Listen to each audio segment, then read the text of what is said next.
Assalamualaikum warahmatullahi wabarakatuh. Hai smart people, dimanapun Anda berada, semoga dalam keadaan sehat walafiat ya. Nah, tadi merupakan salah satu kutipan video yang cukup populer saat ini, yaitu tentang pemasangan baliho beberapa tokoh-tokoh politisi negeri ini yang cukup marak tersebar di berbagai daerah di Indonesia. Nah, fenomena-fenomena seperti itulah yang bisa kita angkat menjadi sebuah teks eksplanasi. Nah, teks eksplanasi sendiri merupakan teks atau karangan yang berisi tentang fenomena atau kejadian yang diangkat ya, kemudian berdasarkan proses runtutan tertentu yang sedang populer saat ini pastinya. Nah, kali ini nanti saya akan membahas bagaimana cara mencari informasi dalam teks eksplanasi ya. Nah, khususnya gagasan pokok atau gagasan utama. Nah, soal itu merupakan soal yang cukup legend ya, karena kita dari tingkat SD sampai nanti di UTBK pun soal itu pasti akan keluar. Langsung saja kita ke soalnya. Nah, berikut adalah soal mencari ide pokok atau gagasan pokok ya, yang biasanya keluar di soal-soal. Nah, di sana ya ada semacam teks yang intinya berisi tentang bagaimana cara membuat teks biografi. Jawabannya yang mana? Di sini jawabannya adalah yang C. Setidaknya ada 4 tahap yang harus dilakukan ketika kalian membuat teks biografi. Nah, gimana caranya ya? Caranya sangat mudah dan simple ya. Yang pertama, kalian perlu ketahui konsep dari gagasan utama ya. Gagasan utama, pikiran pokok, pikiran utama semuanya sama ya. Letaknya di mana? Letaknya ada di kalimat utama. Nah, kalimat utama itu bisa deduktif maupun induktif ya. Nah, kalau deduktif di depan kalimat utamanya biasanya ditandai oleh beberapa hal. Yang pertama adalah kata rujukan. Kata rujukan itu seperti ini, itu, tersebut, imbuhannya dan sebagainya. Nah, jika tidak ditemukan kata-kata rujukan, kalian bisa mencarinya dalam bentuk kata yang sama. Biasanya ada kalimat seperti ini: kebakaran terjadi tadi malam di Solo ya. Kebakaran itu, nah kata itu merupakan kata rujukan. Kemudian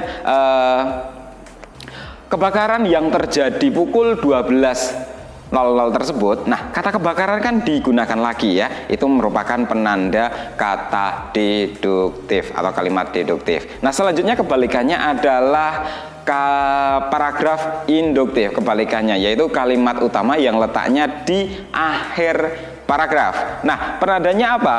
Bisa kalian lihat dari penggunaan kata simpulan ya. Misalnya, kata maka, jadi, dengan demikian, oleh karena itu gitu ya. Jika di kalimat terakhir di paragraf itu ada penanda kata-kata simpulan itu, bisa dipastikan paragraf itu termasuk paragraf induktif, Pak, dan letak gagasan utamanya ada di kalimat akhir gitu ya. Nah, itu secara konsep mudah ya, paham ya? Oke, kita lanjutkan ke soal berikutnya. Kita lihat.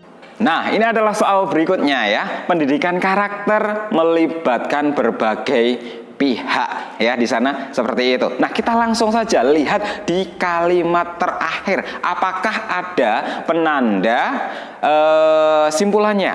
Kita lihat di situ tidak ada ya. Pastinya itu merupakan paragraf deduktif. Nah, di situ bisa kita simpulkan inti pokok dari paragraf atau kalimat pertama itu adalah pendidikan karakter yang melibatkan berbagai pihak, keluarga, kemudian masyarakat dan sekolah ya kan. Berarti jawaban yang paling tepat adalah A. Selanjutnya kita beranjak ke soal yang lebih kompleks ya. Soal seperti ini ya biasanya muncul di soal PTN UTBK ya. Makanya di UTBK itu nanti kalian akan disajikan dengan teks yang cukup panjang. Untuk itu perlu pemahaman yang lebih untuk kalian mengerjakannya ya. Dan tenang saja, saya punya trik yang lebih efektif biar menyingkat waktu pengerjaan kalian. Misalnya ada soal seperti ini. Nah, soal seperti ini ya, gagasan utama yang ada pada paragraf pertama adalah gitu ya. Langsung saja kalian fokuskan ke paragraf pertama. Paragraf yang lain abaikan saja ya. Kemudian dilihat di kalimat terakhir pada paragraf pertama itu apakah ada penanda simpulan?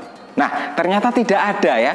Berarti bisa kita ambil bahwa kalimat pertama kemungkinan merupakan kalimat utamanya ya. Tapi kita perlu buktikan apakah di kalimat kedua, ketiga dan seterusnya ada kata rujukan atau kata yang sama untuk menjelaskan dari kalimat pertama. Kita lihat. Nah, perhelatan MTQ merupakan perhelatan keagamaan yang cukup fenomenal dan populer ya. Nah, bahkan kata bahkan ini adalah konjungsi penekanan yang digunakan untuk menjelaskan kalimat pertama. Artinya benar, kalimat pertama merupakan gagasan utamanya. Nah, kita tinggal cari saja inti dari kalimat pertama itu. Nah, di opsi A sampai E yang sesuai adalah opsi B ya. Perhelatan MTQ merupakan fenomena yang cukup populer dan fenomenal ya. Nah, mudah bukan untuk mencari dan menyelesaikan soal tentang gagasan utama ya. Nah, itu tadi tidak lebih dari 1 menit kalian bisa mengerjakannya. Tipsnya ya, gagasan utama caranya adalah cari kalimat utamanya ya. Kalau tidak deduktif ya induktif ya. Nah, tapi kemungkinan 80% merupakan kalimat deduktif biasanya ya soal itu. Seperti itu. Nah, mudah-mudahan kalian bisa mencoba mulai latihan soal dan gunakan trik singkat ini nanti agar kalian bisa membuktikan sebenarnya trik ini efektif tidak sih? Keakuratannya apakah benar 80% ya. Silahkan mencoba untuk latihan. Selamat mencoba dan saya akhiri video ini. Wassalamualaikum warahmatullahi wabarakatuh. See you di video berikutnya. Nah, misalnya